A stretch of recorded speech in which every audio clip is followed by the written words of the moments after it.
কোথায় প্রবলেম হচ্ছে সাউন্ডে, প্রবলেম হচ্ছে সিজিতে, তো ওর কাজ না। এই পরিগানের সময় হলো কি হয়েছে যে ভাই একদিনে কিন্তু এক শিফটে গান নামাতে হবে।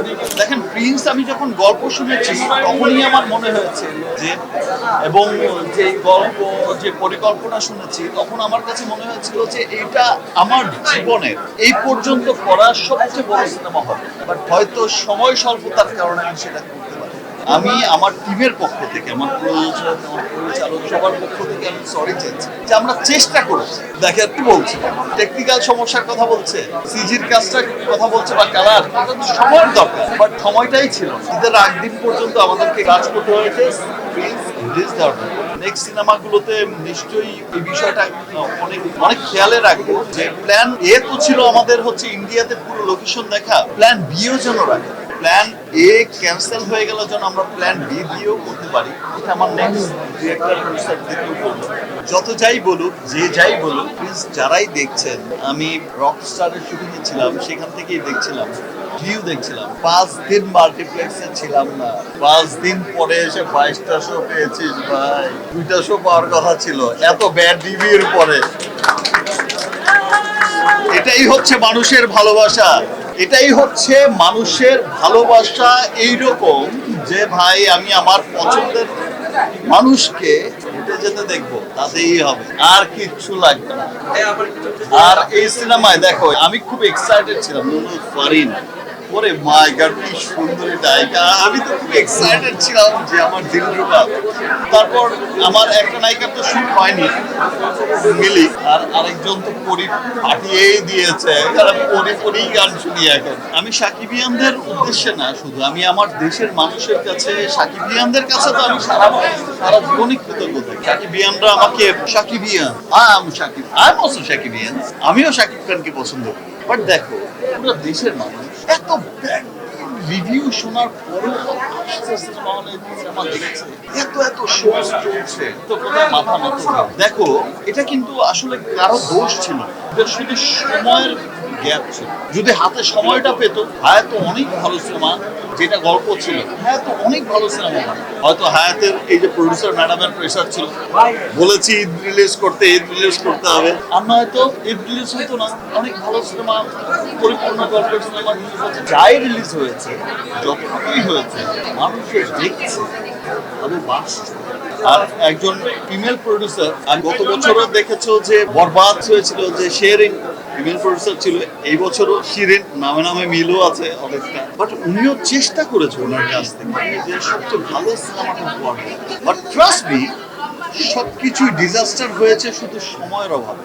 আমরা কিন্তু প্রায় 3 মাস কিন্তু শুধু পারমিশনের কারণে, যেহেতু পুরো ছবিটা র্যাকি করা ছিল ইন্ডিয়া, একটা জায়গায় সেট করা ছিল, সে সেটটাকে ভেঙে, প্রিন্স ছিল অনেক অনেক অনেক বড় সেট, সে সেটটাকে ভেঙে আবার করা সবার জন্যই আমরাও অনেক দুঃখিত। আসলে আমরা যেটা চেয়েছিলাম সেটা দেখাতে পারি। হায়াত অনেক ভালো নেই, অনেক ভালো নেই, ও অনেক ট্যালেন্টেড একটা, কিন্তু ব্যাপারটা হয়ে গেছে সবকিছুই হয়েছে সময়। দেখো আমি সবসময় কিন্তু নতুনদের প্রেফার করি। আমি 30টা গল্প শুনে কিন্তু একটা গল্প সিলেক্ট করি। আমি অনেক গল্প শুনি, সারা বছর শুনি, তারপর একটা গল্প সিলেক্ট করি। আমি যেটা শুনি সেটা রং থাকে না। আমি শুনি, আমার টিম শুনি, একাধিক অনেকবার শুনি। এবার যেটা হয়েছে, যেমন হৃদয়ের ক্ষেত্রে যেটা বলা হয়েছিল যে হৃদয়ের ছবি করবেন আপনি, ছবি, আমি বলেছি যে হৃদয়ের সিনেমা দেখে সবাইকে বলতে হবে হৃদয় হচ্ছে one of the best director, commercial director. দম আছে ভাই। হায়াতের ক্ষেত্রেও সেটা কিন্তু ব্যাপারটা ছিল। হায়াতের সিনেমা দেখে, হায়াত কিন্তু খুবই ট্যালেন্টেড একটা মানুষ, ও আসলে সময়টা পায়। কোথায় প্রবলেম হচ্ছে সাউন্ডে, প্রবলেম হচ্ছে সিজিতে, তো ওর কাজ না। প্রবলেম হচ্ছে কালারে, টেকনিক্যাল ইস্যু। এই পারমিশন জটিলতার কারণেই কিন্তু দেখো যে আমাদের যে মূল শিডিউল ছিল, পুরো শিডিউল শেষ হয়ে গেল। তারপর যা করেছি আরেকজনের কাছ থেকে চেয়ে এনে শিডিউল করেছি। আমরা ডিটেলিং আসলে শুট করতে পারি। তারপরে যে ম্যাডামের সাথে সিনেমা পরিগান করছি, এই পরিগানের সময় হলো কি হয়েছে যে ভাই একদিনে কিন্তু এক শিফটে গান নামাতে হবে। কারণটা কি? টাইম তো নেই, গান তো রিলিজ তো করতে হবে। একদিনের গানও ম্যাডামের গান তো ম্যাডাম তো করিয়ে হয়ে গেছে। ব্যক্তি শাকিব খান, তারকা শাকিব খানকে শুধু একটা কথাই বলে যে I love you। কারণ একটা জিনিস বলি, আমার দেশ অনেক গরিব, ছোট্ট দেশ। হ্যাঁ, বাট আমি এইটুকু বিলিভ করি যে আমার দেশে ব্যক্তি শাকিব খান, তারকা শাকিব খান, যে আমার দেশে একজন শাকিব খান আছে, সেটা আমি খুব প্রাউড করি। এবং আমি আমার দেশের শাকিব খানকে